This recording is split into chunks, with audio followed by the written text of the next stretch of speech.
할렐루야, 반갑습니다 여러분. 어제 이어서 이 성령의 충만한 삶 4장 성령의 충만을 누리지 못하는 이유 50쪽부터 61쪽까지 말씀을 나눠보겠습니다.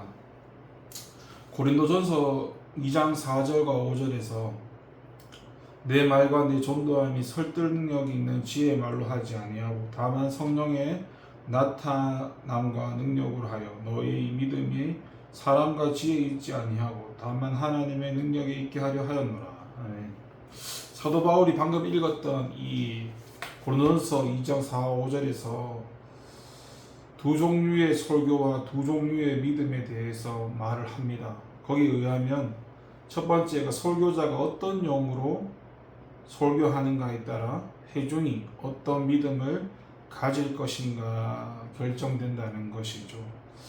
인간의 지혜로 십자가를 전한다면 청중의 믿음은 사람의 지혜 수준에 머물게 됩니다. 하지만 성령의 임재와 능력으로 말씀을 전하면 그리스도의 사람들은 하나님의 능력으로 견고해진다는 것입니다. 성령님이 드러나는 설교는 말씀의 능력을 배가시키고 듣는 이들의 믿음을 강하게 세워줍니다. 지금 그렇지만 우리가 이런 내용에 대해서 자신 있게 말할 수 있는 사람은 없습니다.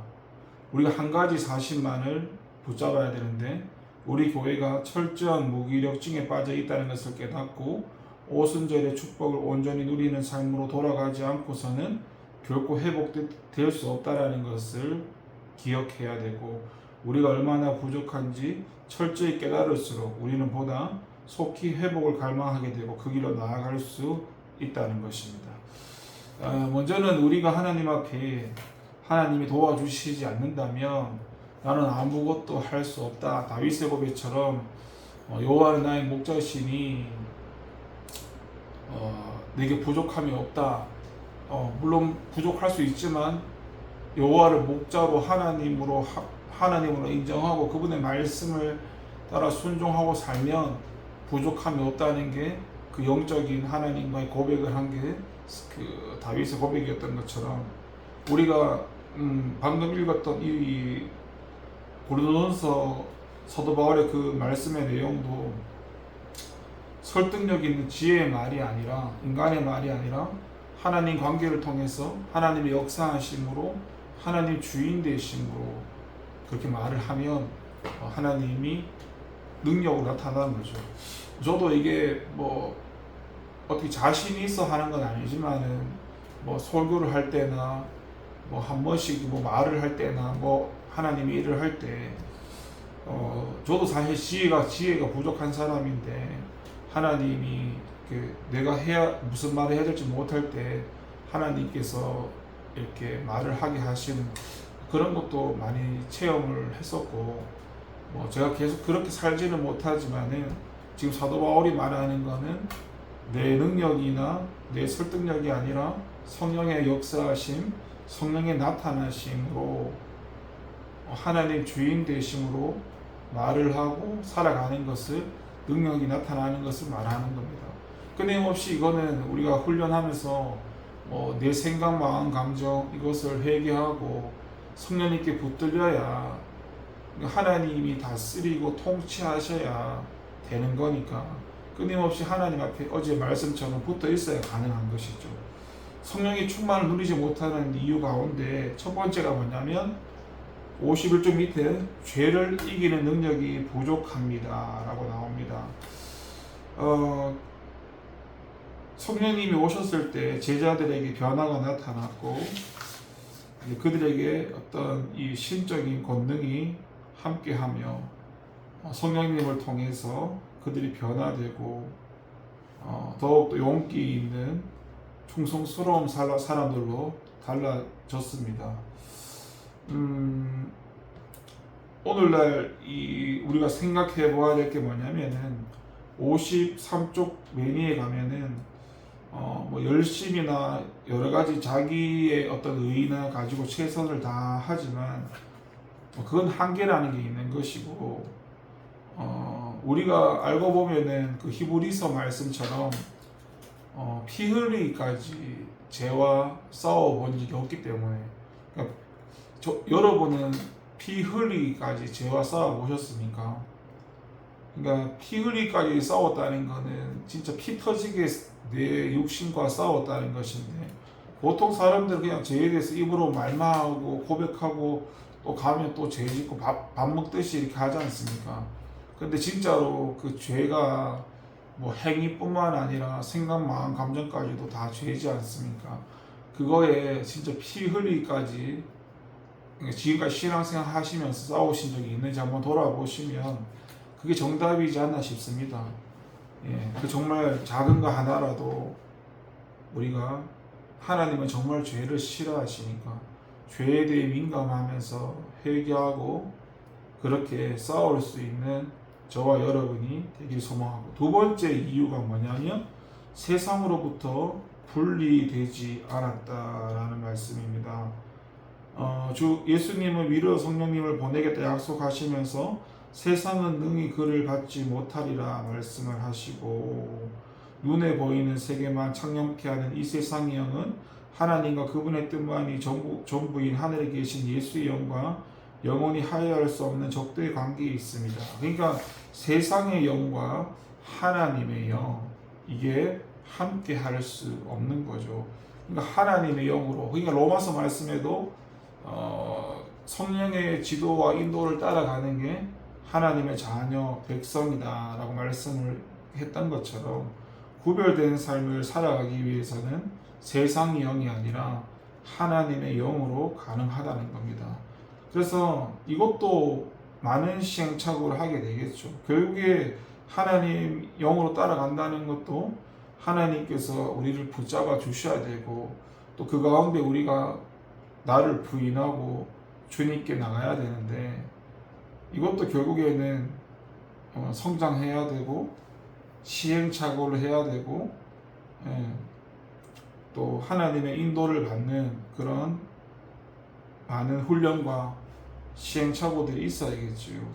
그러니까 아직까지 저와 여러분들이 하나님의 영으로 모든 것을 이렇게 인도받으려 하지 않고, 우리 가운데 뭐 세상의 영으로 내가 주인된 삶 가운데, 내 생각 가운데, 내 마음 가운데 하나님의 영이 아닌 방법으로 그렇게 살아간다는 것입니다.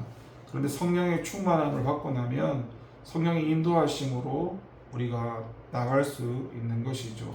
그렇게 우리는 구별되고 분별된 삶을 살아가야 되는데, 오직 하나님의 영으로만 가능하다는 것. 세 번째는 말씀 선포에 성령이 나타나지 않습니다. 아까 처음에 서두 읽었던 이 뭐예요? 사람의 어떤 설득력이 있는 지혜의 말로 가르치고 설교하고 말씀을 전하는 게 참 많다는 겁니다.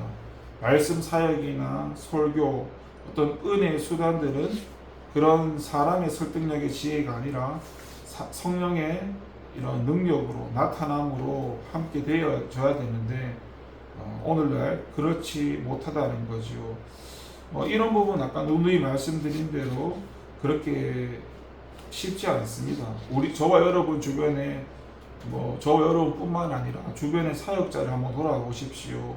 많은 사람들이 말씀을 전하지만 그 가운데 성령의 역사하심, 성령이 나타나심으로 가르치고 전하는 사람이 얼마나 되는지 아마 많지 않을 것이고, 어떤 사람의 설득력 있는 지혜로 어떤 그런 걸 가지고 하는 사람이 참 많을 것입니다.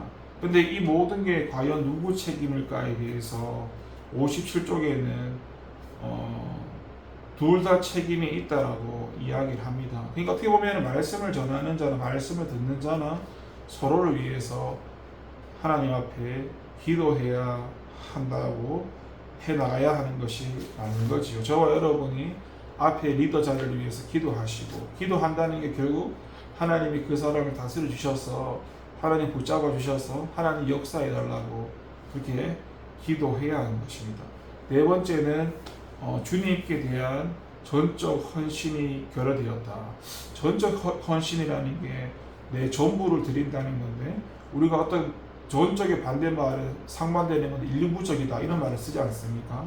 뭐 조금 더 세상으로 말하면은 내가 하고 싶은 건 내 유익 만족을 위해서 누구나 할 수 있지만 전부라는 거는 내 생명까지도 주님께 드린다는 건데, 저와 여러분이 주님을 위해서, 예수님을 위해서 나의 생명, 내 모든 것을 드릴 그런 결단을 하셨습니다. 아니 그렇게 살아보신 적이 있습니까? 우리는 뭐예요? 사실 뭐 어느 정도 수준까지, 내가 한계까지 인정하는 만큼 뭐 하지만 뭐 나의 전부를 주님께 드리진 않죠. 하지만 주님으로 산다는 자체가 100% 하나님이 되어야죠. 그러니까 99%가 하나님이라도 1%라도 내가 섞여 있으면 그게 하나님이 역사하실 수 없는 것처럼 전적으로 헌신한다는 것도 나를 온전히 하나님께 드리고 맡겨드리고 나간다는 거죠. 그래서 저와 여러분이 뭐예요? 가장 먼저 드려야 하는 거는 주님이 원하시는 그 로마서 영적 예배도 나를 온전히 주님께 드리는 거지 않습니까? 그러니까 저와 여러분의 이 중심과 마음 중심과 생명까지도 주님께 드려드리고, 여기 이 58쪽에 보면은 하늘에 계신 왕에게 오순절의 축복을 받는 목적은 이 땅에서 주님의 조공으로서 그분의 명령을 준행하기 위함이었다. 그러니까 주님께서도 성령의 충만을 받고 그 성부 아버지 하나님, 삼위일체 하나님 함께 역사하실 때 그 아버지의 명령에 순종하기 위해서 성령의 역사하심으로 함께 그 아버지 주인 되심의 뜻을 이뤄 나갔던 것처럼 우리 혹시도 하나님의 일을 감당할 때 삼위일체 하나님 이분의 그 역사하심, 그 은혜로 우리가 감당할 수 있다는 것을 말하고, 그 은혜 가운데 우리를 온전히 포기하며 온전히 드릴 수 있는 것이죠. 결국 나를 부인한다는 것도 내 힘으로 되는 게 아니라 하나님의 은혜로 되죠. 마지막 5번째, 오순절 축복을 갈망하십시오. 예, 결국에는 오순절의 성령의 충만한 축복을 가지고 우리의 거룩함, 세상으로부터 분리, 그리스도인들의 경고와 믿음, 구원받지 못한 사람들의 회심, 하나님 나라를 위한 자기 희생, 우리가 얼마나 부족함을 살아가는지 한번 생각해보면서 이 현실 가운데 뭐예요? 이 성령의 충만함으로만 가능하다. 그 오순절 축복을 우리가 끊임없이 갈망해야 된다. 우리는 매 순간마다 쉽지 않지만 주님께 나가고 주님께 의지하고 내가 할 수 있다는 생각을 버려야죠. 나는 못한다. 나는 못하니까 포기하는 게 아니라 나는 못하니까 하나님이 하신다 하면서 주님께 나가야 되죠. 보통은 포기하고 주님께 잘 안 나가는데 하나님이 하신다는 그 믿음 가지고 주님께 나갔을 때 주님께서 함께 하시고 이끌어 주실 수 있습니다. 오늘 말씀을 정리합니다. 성령으로 충만하지 못하는 이유. 첫 번째, 죄를 이기는 능력이 부족하다. 죄와 피 터지게 싸워야 됩니다. 세상으로부터 분리되지 않았다. 세상의 영으로 되지 않고 하나님의 영으로 가능하다. 말씀 선포에 성령 나타나지 않는다. 이 가르침이 설득의 지혜가 아니라 이 성령의 나타남으로 해야 된다는 것이고, 그리고 뭐예요? 전적 헌신, 나를 온전히 하나님께 드리는 것과 마지막 오순절 축복을 갈망해야 된다라는 것을 기억하시면서 주님께 나가는 저와 여러분 되도록 기도하겠습니다. 하나님 감사합니다. 말씀을 통해서 성령의 충만함 누리지 못하는 이유에 대해서 배웠습니다. 온전히 하나님께 나가고 하나님만 의지하며 성령의 충만함을 받고 살아가시는 우리가 될 수 있도록 도와주시옵소서. 감사드리고 예수님의 이름으로 기도드립니다. 아멘.